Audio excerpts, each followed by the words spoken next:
Des actions prometteuses depuis 2016 dans le domaine sportif, dont l'ambition a été très vite concrétisée grâce aux réformes enclenchées par le gouvernement de la rupture. Avec le régime de la rupture, on a observé un effort louable en ce qui concerne l'amélioration des subventions aux fédérations sportives. Un effort louable en ce qui concerne le moment de distribution de ces subventions, même si la satisfaction n'est pas encore totale.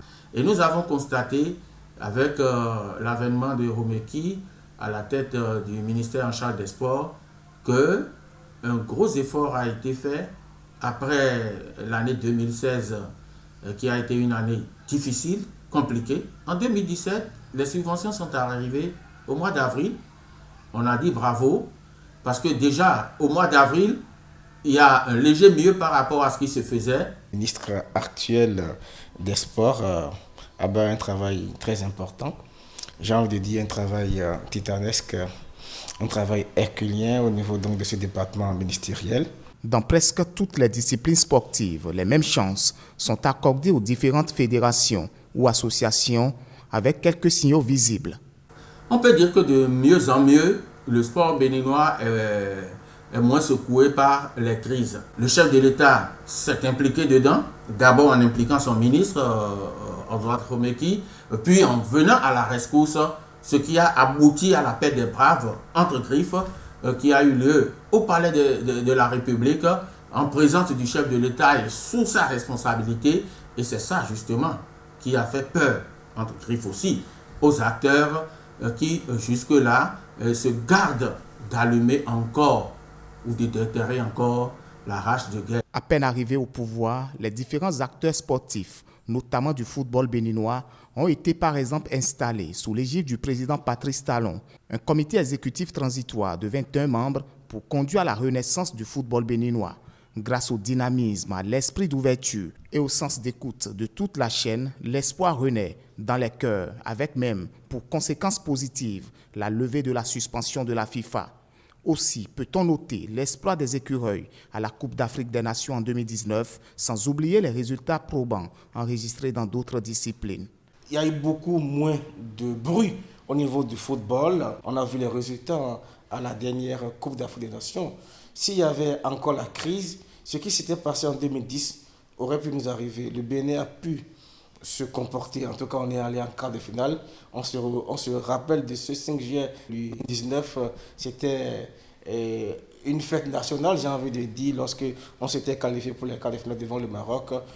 Je crois que quelque part, les résultats viennent quelque part de ce qu'il y a la paix dans la maison. Au quotidien, des stratégies se peaufinent pour atteindre les objectifs fixés par le gouvernement à travers son programme d'action qui prend en compte le domaine du sport. Je crois quand même que le ministre, tout récemment, a fait quelques sorties et il est allé expliquer le bien fondé de sa pensée aux entrepreneurs et puis aux patrons de clubs.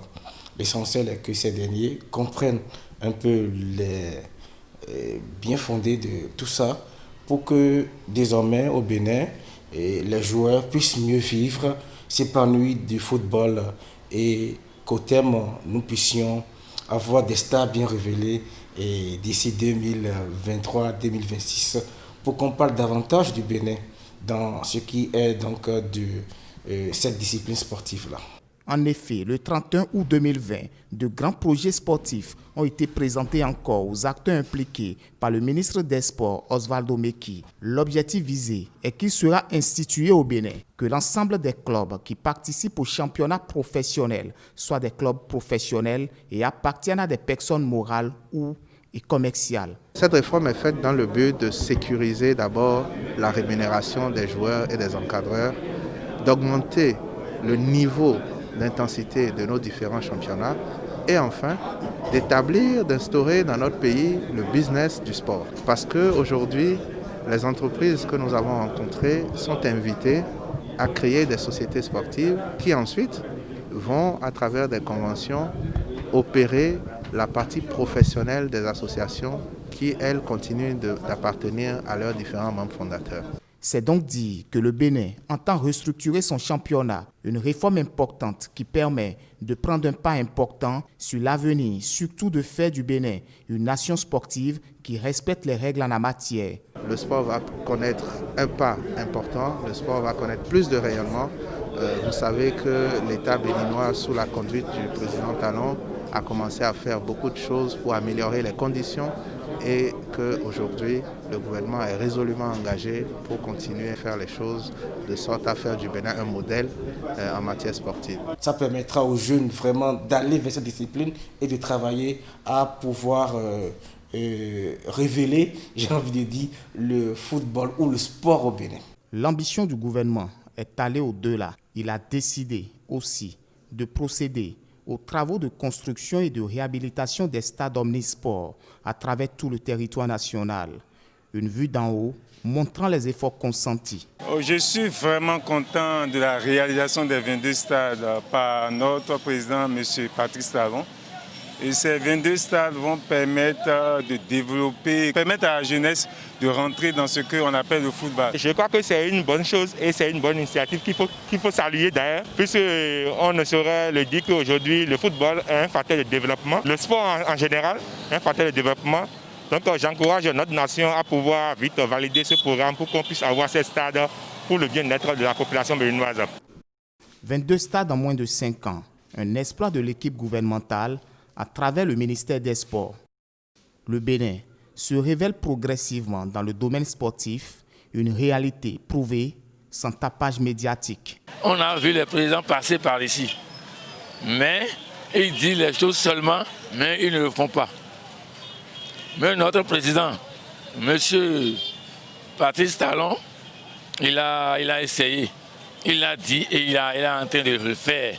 Et moi, je l'apprécie. Des stades modernes, respectant les normes internationales, l'aménagement d'air en gazon synthétique, en dit long, avec tout le dispositif d'éclairage mis à contribution. Mes attentes sont en train d'être comblées par le gouvernement qui est en place. Et je crois qu'il reste encore beaucoup de choses à faire. Je crois que nous sommes sur la bonne marche pour le développement harmonieux de notre chère nation, le Bénin. Je pense que c'est une bonne chose que le président Patrice Talon a initié et qui continue, que Dieu le bénisse. Des stades qui apportent à coup sûr un souffle nouveau au sport béninois.